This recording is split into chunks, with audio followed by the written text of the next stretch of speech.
챕터 8 연구 대상입니다. 오늘의 학습 목표는 다음과 같습니다. 연구에서 연구 주제를 선정하고 그에 관련된 변수를 결정하는 과정과 함께 중요한 것은 연구 대상을 선정하는 것입니다. 연구자는 연구 결과를 일반화하기 위해서 이를 적절한 연구 대상자를 선정하는 것이 매우 중요합니다. 먼저 모집단에 대해 알아보겠습니다. 모집단 파퓰레이션이란 연구자가 연구 결과를 일반화시키고자 하는 연구 대상의 전체를 의미합니다. 예를 들어 우리나라 간호대학생의 임상 실습 스트레스에 영향을 주는 요인이라는 주제를 연구로 진행한다면 모집단은 대한민국의 모든 간호대학생입니다. 그러나 연구를 진행하기 위해 대한민국의 모든 간호대학생을 참여시키는 것은 비용적인 거나 시간적으로 거의 불가능하다고 볼 수 있습니다. 두 번째는 표본입니다. 표본은 모집단을 연구 대상으로 모두 포함시키는 것이 불가능하기 때문에 앞에서 말한 것처럼 모집단을 대표할 수 있는 단위가 작은 연구 대상 집단을 필요로 하여 이를 표본, 샘플링이라고 합니다. 예를 들어 모집단인 대한민국의 모든 간호대학생이 전국적으로 2만 명이라면 연구자는 2만 명을 대표할 수 있는 연구 가능한 표본으로 200명을 선정합니다. 즉 표본은 대표성을 띄어야 합니다. 세 번째 표집입니다. 표집 샘플링이란 모집단에서 표본을 추출하는 과정입니다. 표본이 모집단의 대표성을 가질 수 있도록 표집은 매우 주의 깊게 이루어져야 하지만 표본과 모집단이 완벽히 일치할 수는 없습니다. 표본 통계와 모집단과의 차이를 표집 오차라고 이야기하며 표집 오차를 줄이기 위해서 표본수를 늘리거나 무작위로 표본을 추출하는 등의 방법을 사용할 수 있습니다. 표집 오차는 연구 결과를 일반화할 수 있는 능력인 연구의 외적 타당도를 감소시키므로 상황에 맞는 적절한 표집 방법이 중요합니다. 앞에서 말한 모집단, 표본, 표집에 대해 다시 한번 이야기해 보겠습니다. 모집단은 연구 대상이 되는 전체 대상자를 의미하며 모집단 전체를 조사하는 것을 전수조사라고 합니다. 표적 모집단은 연구자가 관심이 있어서 연구 결과를 일반화하고자 하는 전 사례 집단을 의미하며 근접 모집단은 구체적인 연구 대상자의 집합으로 연구자가 접근할 수 있는 사례 집단을 의미합니다. 예를 들어 표적 모집단인 병원 신생아실에 입원한 모든 신생아인 경우 근접 모집단은 특정 지역의 종합병원 신생아실에 입원한 신생아로 제한할 수 있습니다. 표본은 모집단을 대표할 수 있는 집단으로 연구자가 연구 주제에 참여시키기 위해 선택한 대상자입니다. 예를 들어 간호대학생의 임상 실습 만족도에 대한 연구를 위해 전국의 간호대학생 중 임상 실습 경험이 있는 학생 11,000명 중 무작위 추출된 1,000명의 간호사들이라고 했을 때 표본을 선정할 때 가장 중요한 것은 대표성입니다. 모집단의 특성과 표본의 특성이 일치한 대상자를 선정하고 모집단을 대표할 수 있어야 하는데 이 중에 1,000명이 표본의 대상자 수, 표본 크기가 된다라고 이해하시면 됩니다. 샘플링이란 모집단에서 표본을 선정하는 과정으로 표집이라고도 이야기합니다. 표집 요소는 표본이나 모집단을 구성하는 기본적인 성분을 의미하며 표집 단위 샘플링 유니트는 모집단에서 표본 요소를 뽑아내는 중간 단계를 의미합니다. 예를 들어 간호대학생의 임상 실습과 관련된 가치관의 변화에 대한 연구에서 표집 단위는 대학의 간호학과, 표집 요소는 개개인의 간호학생이 되며 표본은 간호학생 200명이 됩니다. 모집 단위의 성격에 따라 일반화 가능성이 달라집니다. 대학병원 표집 단위로 대학병원에 입원한 대장암 환자의 간호 상황을 연구했다면 이는 군 단위의 소규모 병원을 표집 단위로 하여 대장 환자의 진료 상황을 연구한 경우와 상당히 다를 수 있습니다. 네 번째, 표집의 목적은 표본 자료를 기초로 모집단의 일부의 자료를 얻는 데 있습니다. 전수조사가 불필요한 경우 최소한의 비용과 시간을 정확한 결론을 도출하고자 할 때 실시합니다. 예를 들어 모집단이 대장암 치료 중인 환자라면 표본 모집단은 전이가 없는 대장암 치료 환자가 되고 근접 모집단은 지광역시 소재의 등록 환자입니다. 표집 단위는 지광역시 각 병원이며 표집 요소는 지광역시의 각 병원에 등록된 전이 없는 대장암 치료 중인 환자가 됩니다. 이해되셨나요? 네 번째, 계층입니다. 계층은 교재에 나와 있지 않지만 추가하여 이야기하겠습니다. 표본 추출 단위의 특성에 따라 하나 또는 그 이상의 분류된 모집단의 상호 배타적인 집단을 이야기하며 모집단을 2개 또는 그 이상의 하부 집단이나 계층으로 구분하여 생각할 수 있습니다. 표본 선정 과정에서 표본의 대표성을 높이기 위해 종종 이 계층이 사용되기도 합니다. 예를 들어 현재 한국에서 취업 중인 모든 간호사의 직무 만족도를 연구하고자 할 때 모집단은 현재 한국에서 취업 중인 모든 간호사가 되며 모집단은 간호 현장의 종류에 따라 몇 개의 계층으로 나눌 수 있습니다. 예를 들어 병원 간호사회, 지역사회 간호사회, 보건교사, 교수 등등 이렇게 나눌 수 있다는 거죠. 표집 절차입니다. 표집 절차는 먼저 표집의 첫 단계인 모집단을 규정하여야 합니다. 모집단 중에서 특히 표준 모집단과 근접 모집단을 명확히 정의하여야 하는데 표준 모집단과 근접 모집단은 앞에서 이야기하였습니다. 하지만 한 번 더 이야기하겠습니다. 예를 들어 제왕절개 수술 환자에 대해 연구하고자 한다면 모집단은 국내의 모든 제왕절개 수술 환자가 되고 표준 모집단은 2013년 1월 현재 서울 시내 종합병원에 입원하고 있는 제왕절개 수술 환자가 되며 근접 모집단은 K병원에 입원한 제왕절개 환자 수술 환자가 되는 것입니다. 모집단의 단위를 선택해야 되는데 단위를 결정해야 합니다. 모집단이 방대하고 비례적으로 표집한다고 할 때 모집 요소를 선택하기 전에 표집 단위를 선택해야 하는데 예를 들면 대학병원 입원 환자 자아 개념과 돌봄 연구의 관계에 대한 연구를 하려고 한다면 표본 추출 단위는 각 대학병원들 표집 요소는 입원 환자 개개인이 된다는 이야기입니다. 세 번째, 표집 원부를 확보해야 합니다. 표집 단위가 결정되면 표집 단위나 표집 요소의 정확한 원부 리스트가 확보되어야 합니다. 예를 들어 표적 모집단이 2014년 3월 현재 대한민국 내 500병상 이상 종합병원에 입원한 뇌졸중 환자라고 한다면 표집 단위는 500병상 이상의 병원이 될 것이고 표집 단위의 원부를 뽑을 때는 보건복지부에 문의하거나 통계 영감을 이용하여야 합니다. 표집 유형을 결정해야 하는데 표집은 확률 표집과 비확률 표집이 있습니다. 이것은 뒤에서 이야기하도록 하겠습니다. 표집 유형을 가지고 있는 장단점과 원부의 특성을 고려해서 결정해야 합니다. 표본 크기를 결정을 해야 되는데 크기를 결정하는데 고려해야 할 점은 모집단의 비동등성 여부, 모집단의 크기, 연구 유형, 측정하려는 변수의 종류, 분석 방법, 표집 방법 등등이 있습니다. 여섯 번째, 표집입니다. 표집을 결정한 표집 방법에 따라 표본을 추출하고 표본을 확인하여야 합니다.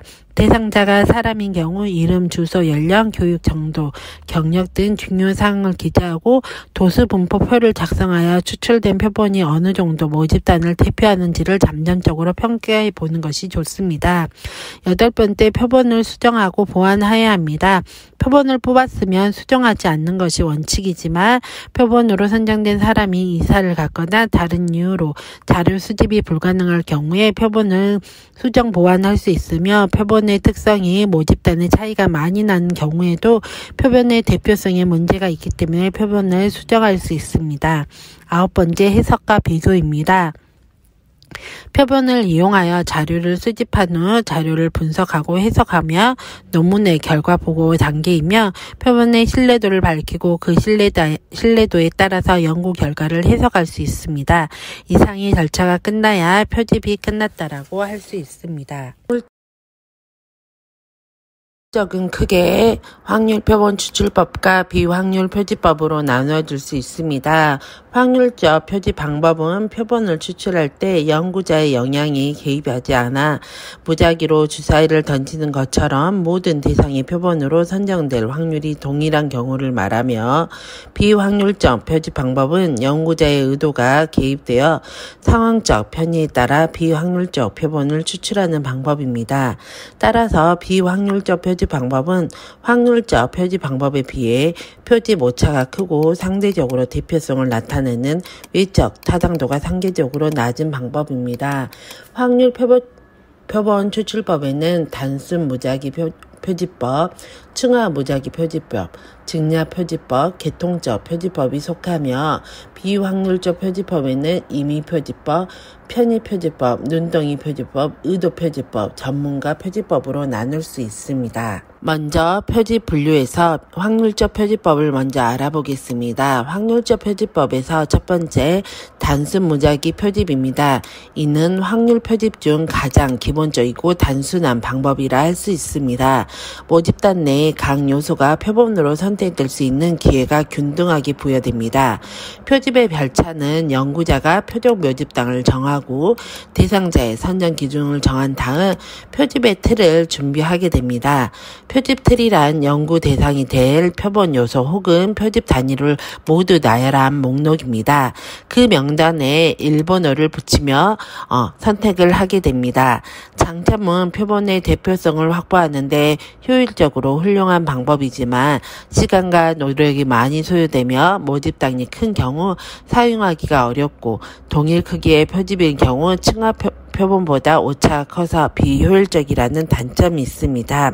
쉽게 말해 난수표를 펼치는 프로그램이고, 난수표는 다량의 아까 말한 것처럼 모집단이 큰 경우에 사용할 수 없기 때문에 무작위 표집 프로그램 www.randomizer.org를 사용하는 것이 편리합니다.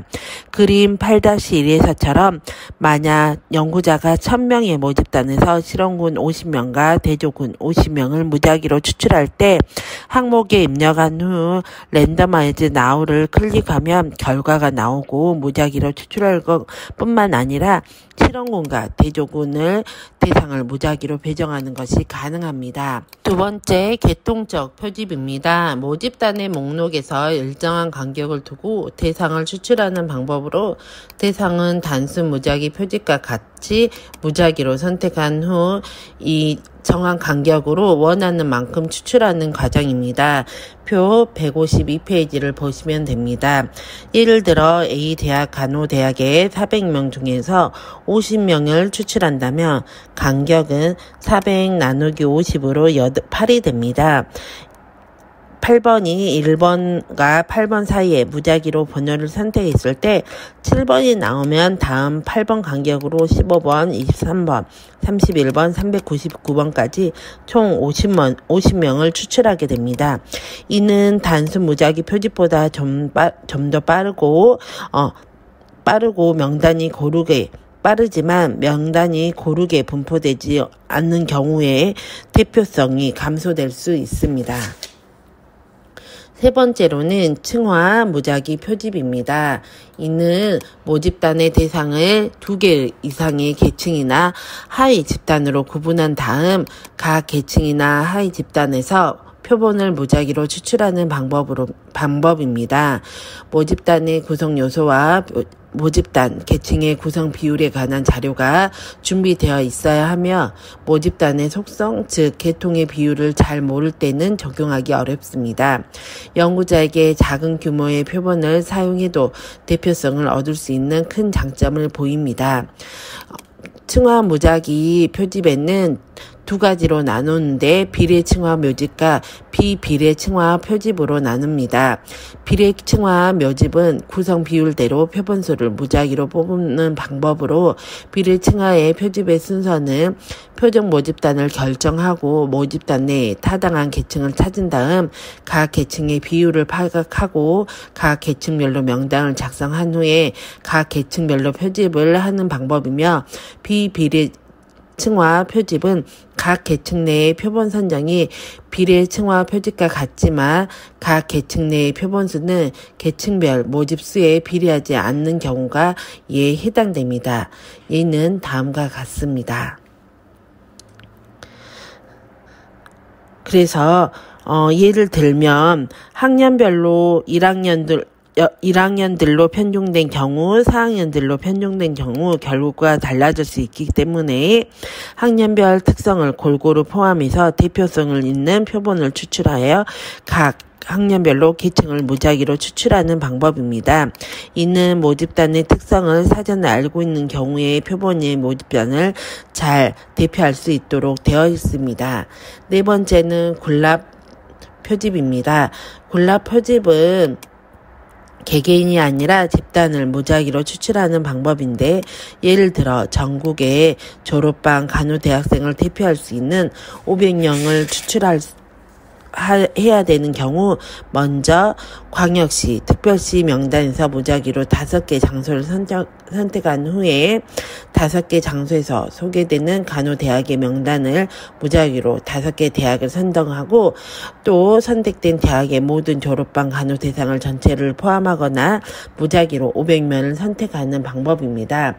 이러한 방법을 통해서 우리는 군랍 표집을 할 수 있습니다. 다시 말해 모집단 요소로서 한 명의 개인을 뽑는 것이 아니라 단계적 방법으로 집단 단위로 모집단을 연속적으로 추출하는 방법으로 다단계 표집이라고 이야기하기도 합니다. 대규모의 양적 연구에서 일반적으로 많이 사용되며 표집이 될 첫 번째 단위는 대규모 집단이나 대규모 군락이 됩니다. 목록 작성의 비용과 시간이 적게 들어 경제적으로 실제적이며 전체 명부를 작성할 수 없거나 작성하는 것이 비현실적인 경우에 사용합니다. 다른 표집 방법보다 빠르고 쉽게 표본을 구성할 수 있으며 표집상의 오류가 발생할 가능성이 커집니다. 두 번째, 비확률 표집입니다. 먼저 임의 표집, 편의 표집이라고도 하고요. 연구자가 자기의 임의대로 편의에 의해 표본을 선정하는 방법으로 대표성이 확보되지 않는 방법입니다. 대상자의 입장에서 보면 자기 스스로 원하는 사람만 대상자로 포함하기 때문에 자원자 표집이라고 합니다. 이 방법으로 선정된 표본은 연구가 접근하기 수월한 대상자들만으로 표본을 구성하여 표집 편중의 가능성이 크기 때문에 대표성에 문제가 있습니다. 실험 연구에서는 여러 가지 통제 방법이 가능하고 표본의 대표성보다는 동질성이 더 중요시하므로 대부분 이 방법을 사용합니다. 장점으로는 대상자를 얻기 쉽지만 접근하기 쉬운 사람만 대상으로 하거나 스스로 원하는 대상만 연구 대상으로 하여 편중 위험이 있을 수 있습니다. 두 번째, 할당 표집입니다. 이는 모집판의 특성을 미리 파악하여 모집을 여러 계층 또는 하위 지층으로 나누고 각 계층은 하위 집단이 모집단을 차지하는 비율을 파악하여 그 비율대로 대상자를 이미 표집 추출하는 방법입니다. 할당 표집의 순서는 모집단의 특성상 종속 변수에 결정하는 외생 명수를 평가하고 결정 변수의 계층을 파악한 후에 모집단으로 각 계층의 비율을 파악하고 그 비율에 따라 이미 표지를 합니다. 장점은 확률 표집에 비해 비교적 간단하고 시간과 노력이 덜 드는 방법으로 현지 조사 비용으로 줄일 수 있고 계층의 효과를 거둘 수 있습니다. 하지만 계층의 사례수에 비례하여 할당을 정하는 과정에서 연구자의 편중에 적용될 가능성이 매우 높습니다. 예시는 다음과 같습니다. 8-2 교재를 확인하시면 될 것 같습니다. 세 번째, 의도 표집입니다. 의도 표집은 목적성 표집, 판단 표집이라고 이야기하기도 하고요. 연구자가 어떤 목적을 가지고 의도적으로 그의 판단에 의해 표본을 선택하는 방법으로 이는 주관적으로 표집에 객관적인 결여됩니다. 의도 표집의 판단 기준은 모집단의 대표성보다는 특수 목적에 부합되는 특정 기준에 근거하고 도구 개발을 위해 사전 연구에 적합합니다. 전문가 표본을 원할 때 사용되며 도구의 타당도를 검진할 때 또는 다른 특성을 가진 사람들이 그 도구에 의해 구분되는지 보려고 할 때 한정된 집단의 경험에 대한 심층적인 자료가 필요한 경우에 적절합니다. 그리고 5번째가 먼저 나왔는데요. 5번째는 전문가 표집입니다. 교재 150 교재에 나와 있지 않네요. 이건 추가로 넣었고요. 의도 표본 표출의 하나로서 전문가 지식과 정보를 필요로 할 때 그들의 의도적으로 선택하는 방법이고요. 델타의 법을 사용할 때 전문가들이 대상이 되는 경우입니다. 이거는 알고 계시기만 하면 좋을 것 같아요. 4번째 눈덩이 표집입니다.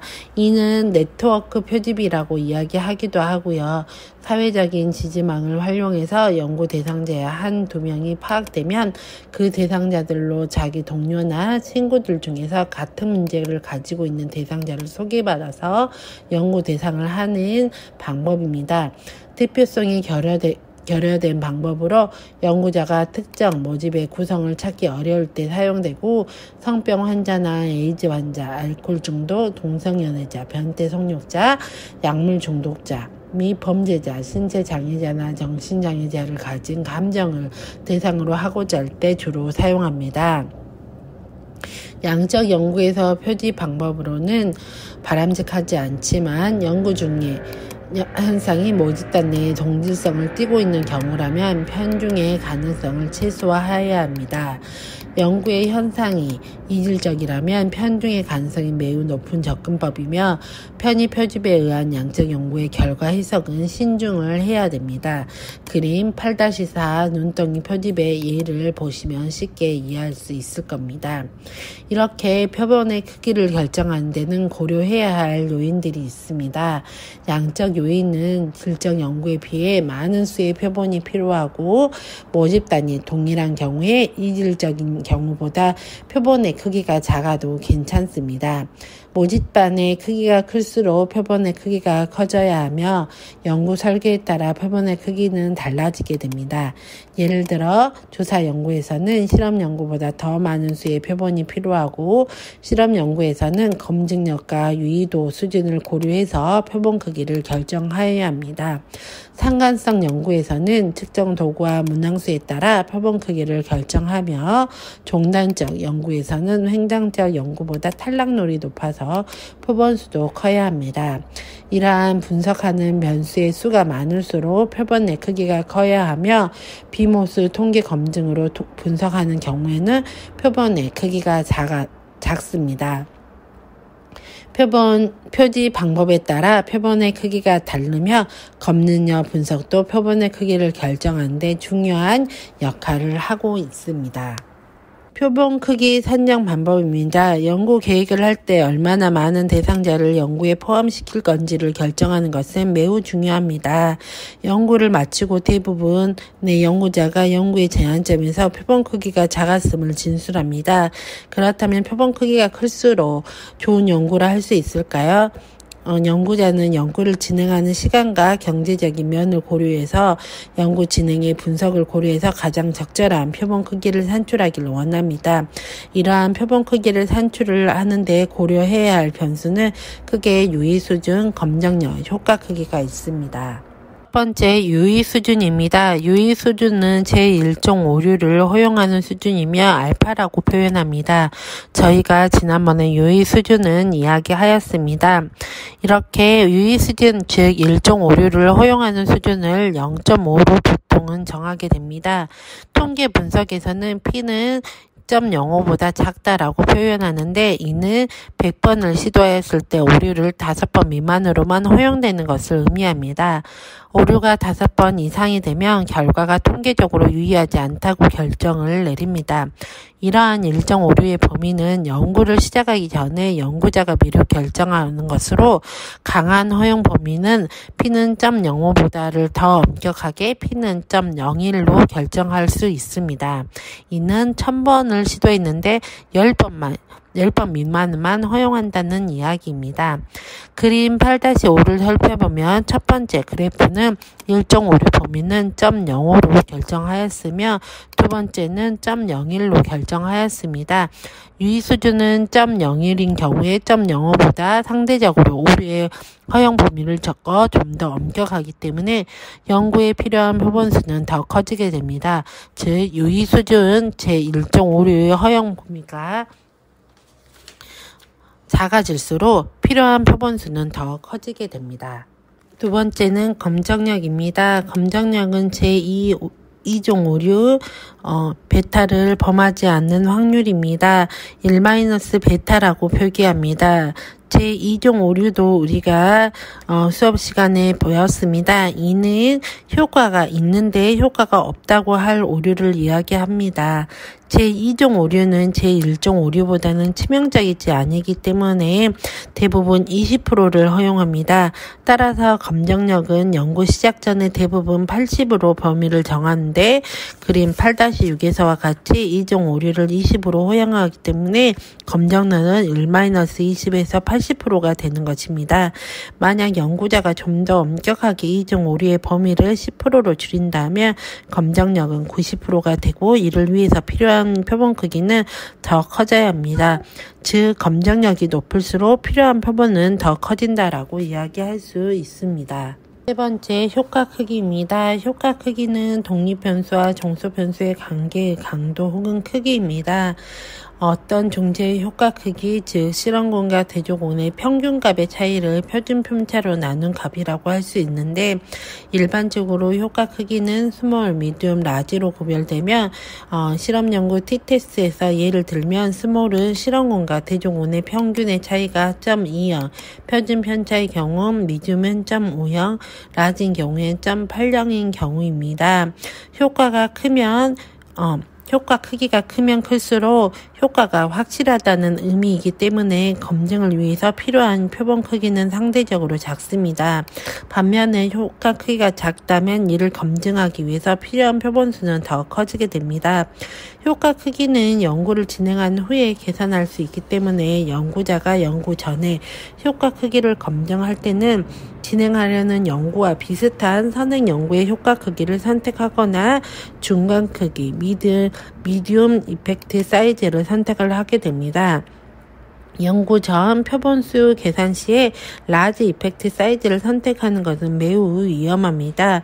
통계 분석 방법에 따라 다양하므로 선택 시 반드시 분석 방법을 먼저 선택해야 하며 T 검정일 경우에 효과 크기는 T, 상관 분석일 때는 R, 분산 분석일 때는 F, 회귀 분석일 때는 F제곱으로 표현됩니다.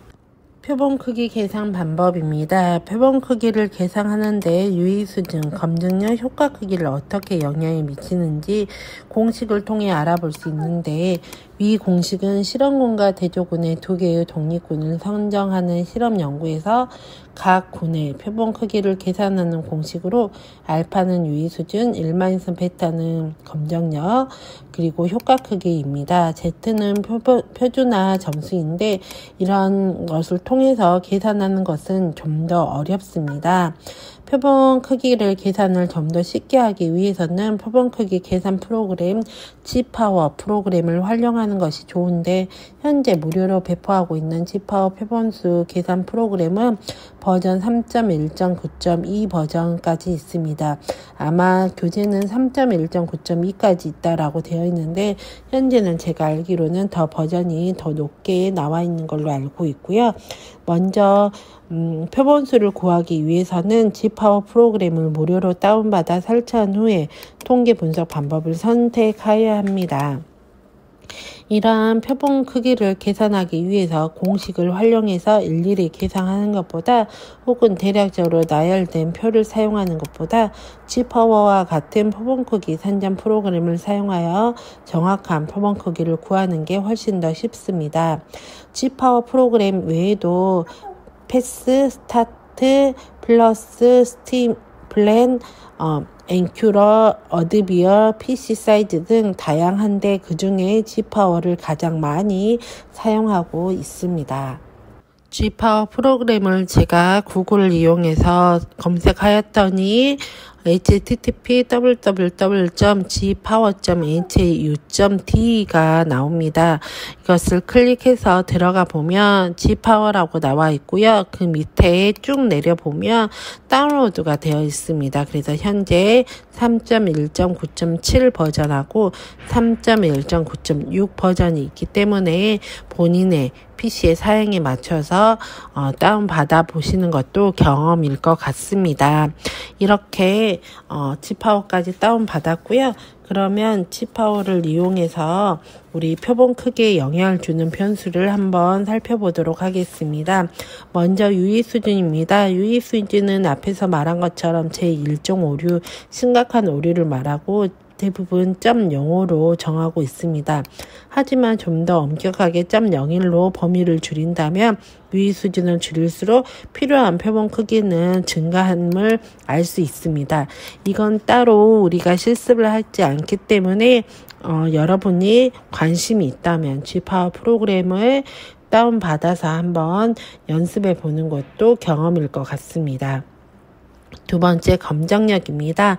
검정력은 제2종 오류이죠. 제2종 오류는 0.2용으로 허용하여 대부분 검정력을 0.80으로 정하고 있습니다. 하지만 검정력을 0.90으로 높이고자 한다면 검정력을 높이면 필요한 표본 크기는 증가함을 알 수 있습니다. 세 번째, 표본 크기입니다. 표본 크기는 독립변수와 정수변수의 관계 강도 혹은 크기로 실험 연구의 경우에 실험군과 대종호의 평균값의 차이라고 할 수 있는데 선행 연구를 찾을 경우 선행 연구를 바탕으로 효과 크기를 넣었는데 선행 연구를 찾을 수 없는 경우에 대부분 중간 크기로 이야기합니다. 하지만 효과 크기를 작으면 작을수록 필요한 표본 크기는 증가한다는 것을 기억하면 좋을 것 같습니다. 우리는 검증에서 양측 검증과 단측 검증을 이야기했는데 양측 검증과 단측 검증의 차이는 양측 검증에서 필요한 표본 크기는 증가함을 알 수 있습니다. 그 이유는 양측 검증은 차이가 있다는 것과 단측 검증은 증가한다, 감소한다로 국한되어 있기 때문에 양측 검증에서 표본 크기는 증가합니다. 독립변수의 개수입니다. 독립변수의 영향을 분석하면 표본 크기에 어떻게 영향을 미치냐면요. 독립변수 개수가 커지면 커질수록 필요한 표본 크기는 증가합니다. 즉 우리가 5개를 검증하는 것보다 10개를 검증할 때 필요한 검증의 표본 크기가 훨씬 더 커짐을 의미할 수 있습니다. 실제 논문에서 연구 대상 및 연구 대상 수 계산 방법에 대한 표현은 다음과 같습니다. 첫 번째 논문은 실험 연구입니다. 본 연구의 대상은 2012년 5월 2일부터 5월 30일까지 지광역시 소재 일개 척추 전문병원 수술실에서 국소 마취로 경피 척추 성형술 받은 환자로 구체적인 대상자 선정 기준은 다음과 같다. 선정 기준은 20세 이상 성인, 진압력이 있으면 청각 언어 장애가 없어 의사소통이 가능한 자, 응급수술이 아닌 다음날 수술 계획이 결정되어 수술실에 등록된 환자, 본 연구의 목적을 이해하고 본인이 서면으로 연구에 참여에 동의한 자이며 제외 기준은 다음과 같다. 이전에 국소 마취로 경피 척추 성형술 경험이 있는 자, 손에 감염이나 상처가 있는 자, 수술 중에 진통을 투여한 자, 수술 중 수술이 중단된 자. 연구 대상자는 G파워 프로그램 3.1.1 프로그램을 이용하여 산출하였다.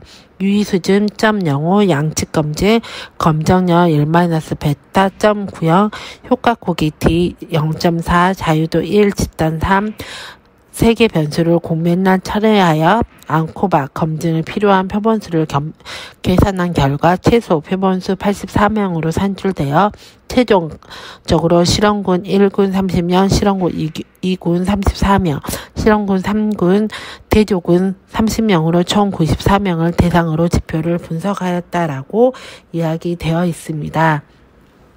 두 번째는 비실험 연구입니다. 비실험 연구에서는 본 연구는 지광역시 소재 간호감염 통합 서비스를 시행하고 있는 6개 병원에서 간호감염 통합 서비스 병동 간호사와 일반 병동 간호사에게 본 연구의 목적을 설명하고 그 내용을 이해하고 자발적으로 참여를 수락한 자를 대상으로 하였다. 연구 대상은 지파워 3.1 프로그램을 이용하여 양측 검증으로 상관관계 분석을 필요한 표본의 크기를 산출하여 유의수준 .05, 효과 크기 .30, 검정력 .80을 하여 최소 표본수를 산정한 결과 각 그룹 82명이 요구되었지만 탈락자를 고려하여 간호감염 통합서비스 100명, 일반 병동 간호사 100명으로 총 200명을 대상으로 자료 수집을 실시하였다라고 기술하였습니다.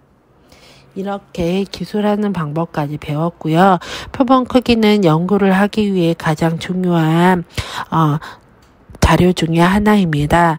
여러분이 시간이 조금 되신다면 G파워 프로그램을 다운받아서 표본 크기를 산정하는 방법에 대해 한번 트라이 해보는 것도 좋고, 연구를 관심 있는 연구에서 연구 대상자를 어떻게 표현하였으며 G파워 프로그램을 이용하여 어떻게 산출하였는지를 분석하는 방법도 있습니다. 두 가지를 다 한다 하면 이번 장에서 제시한 연구 대상에 대한 이야기는 아마도 잘 이해하셨을 거라 생각합니다. 이번 주 한 주간도 즐겁고 신나는 한 주 되시기 바랍니다. 감사합니다.